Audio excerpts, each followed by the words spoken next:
Bueno, ahora vamos a enlazarnos con Fernando Rospigliosi, quien atentamente nos ha atendido la llamada. Fernando, ¿cómo estás? Buenas tardes. Hola, buenas tardes. ¿Qué tal? Muchas gracias por su atención. Bueno, lo que se veía venir, 15 días más de cuarentena, 15 días más de angustia, se han dado algunas medidas adicionales. ¿Cuál es su opinión con respecto a estas medidas que ha tomado el gobierno y a los planes que está presentando en materia económica y social?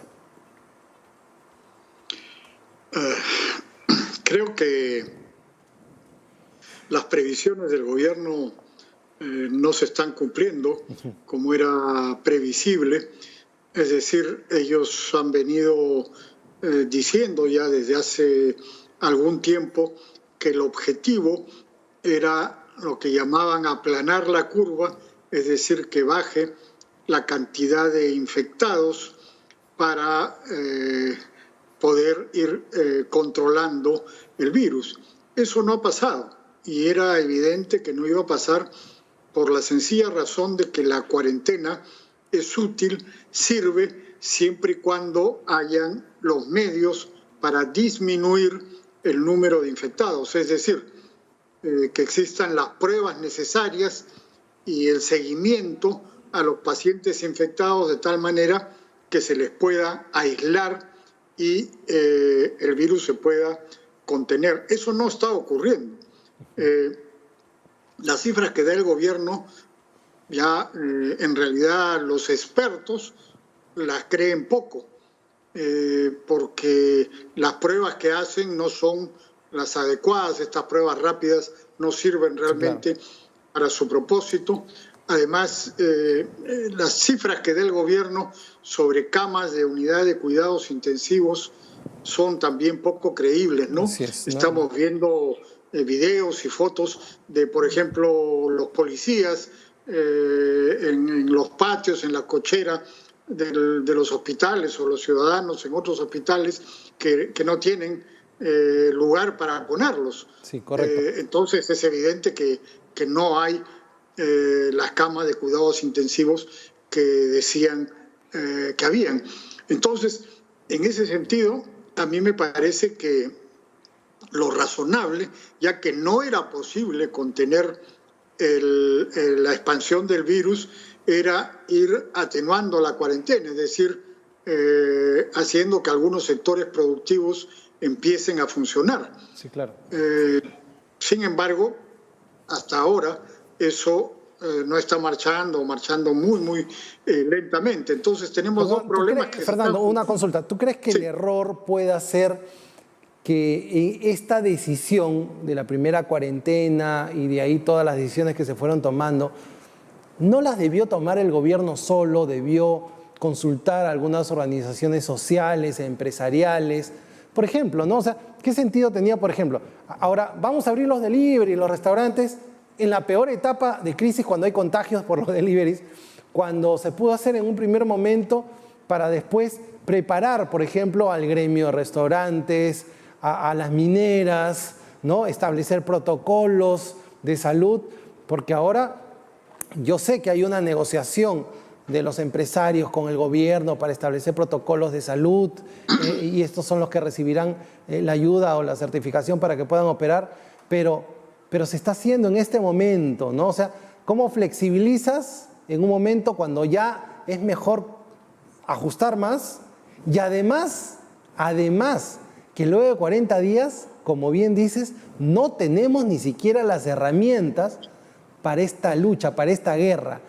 Tenemos los generales, tenemos el ejército, tenemos todo, pero los estamos mandando sin armas.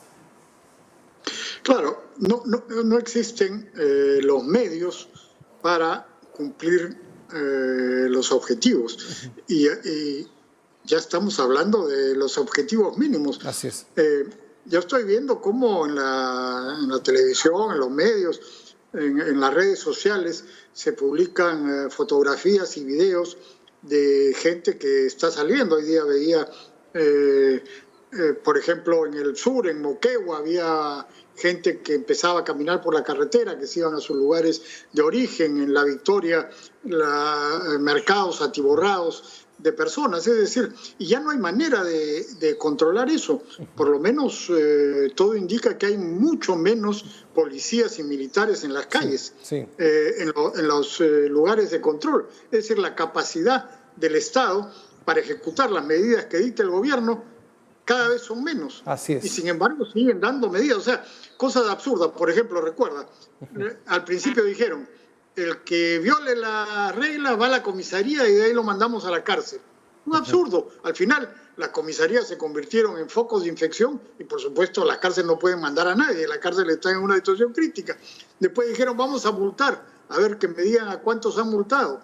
O sea, así es. Están en un mundo de fantasía. Ese es un problema, creo, muy serio y hay una presión, como tú dices, de parte de los empresarios, pero este gobierno ha demostrado que no tiene mecanismos finos para, por ejemplo, empezar a reactivar ciertas industrias o ciertos negocios, porque eso implica que hay que también tener transporte para que la gente que va a trabajar ahí vaya a ese trabajo. Ahora, en fin, hay ¿y qué hacemos con los 2/3 que no tienen empleos formales? Sí, así es. A ver, uno es la parte del comando COVID encabezada por Pilar Massetti, quien ha sido escondida de toda declaración después de estos filtros, de estos audios o estos videos que salieron. Ya Pilar Massetti, que era la que da la alerta de que estamos en una guerra, desapareció. ¿A qué crees que se debe? Bueno, sin duda son conflictos internos en el gobierno donde determinados grupos ponen a su gente en ciertos organismos y los otros no están de acuerdo y entonces los van sacando. O sea, por ejemplo, en medio de la crisis se cambió a la ministra de Salud, justamente a la ministra de Salud. ¿Alguien dijo por qué? Nunca nos dieron una explicación. Así es. Y no nos dan explicación de nada. Por ejemplo, salió la directora del hospital de Ate a decir que habían comprado, en el Ministerio de Salud, habían comprado ventiladores sobrevaluados y que no estaban completos. La votaron a la señora. ¿Y qué pasó? Después el ministerio tuvo que devolver esos ventiladores. El del hospital de Guari sale a protestar, lo votan.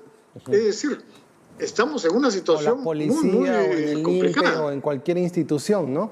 Ahora, sin ahondar en el tema de que esta crisis ha reflejado todas las carencias, todas han salido.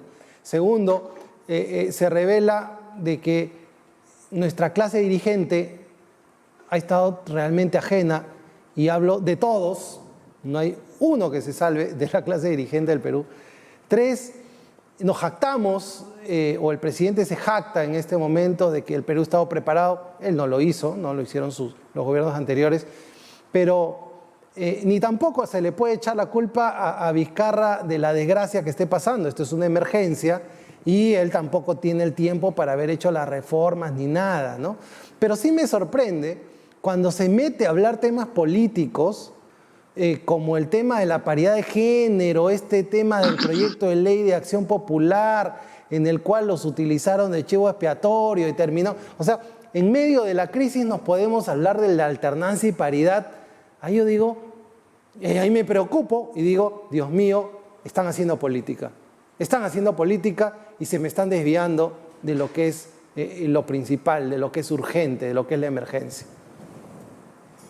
Claro, tratan de pescar a río revuelto y de utilizar el poder que tienen para promover determinados intereses. Ahora, es cierto que el Estado peruano ya sabemos lo que es y que no estaba preparado y todo, pero hay responsabilidades específicas del gobierno. Por ejemplo, le ofrecieron 500.000 de pruebas moleculares, las buenas, las que realmente sirven, de Corea. No las compraron. Correcto. Entonces, el Estado, el gobierno no tiene ahora las pruebas que realmente son útiles para aplicarlas. Y sin embargo compraron 1.400.000 de las pruebas serológicas que no sirven, que dan falsos negativos, como pasó con ese congresista de Ucayali, Y estamos en una situación en que nos cuentan cuántas pruebas han hecho, pero mezclando unas con otras. Correcto. Compraron 1.200.000 mascarillas para los médicos y enfermeras del Ministerio de Salud, y resulta que estaban sobrevaluadas y que la empresa que las vendió no podía entregarlas y ahora se acabó la compra y nos quedamos sin mascarillas. Correcto. O sea, hay responsabilidades específicas también, ¿no? Sí, claro. Por eso, ¿no? No toda la culpa la puede tener también el presidente, ¿no? Hay que tener muy cuidado, hay sectores, hay funcionarios y hay sinvergüenzas que se aprovechan de la crisis. Bueno, Fernando, muchísimas gracias siempre por tu exposición y por la disposición para conversar con nosotros. Muchas gracias. Muchas gracias. Hasta luego. Ha sido Fernando Rospigliosi conversando sobre la coyuntura, este anuncio que ha hecho el presidente el día de hoy.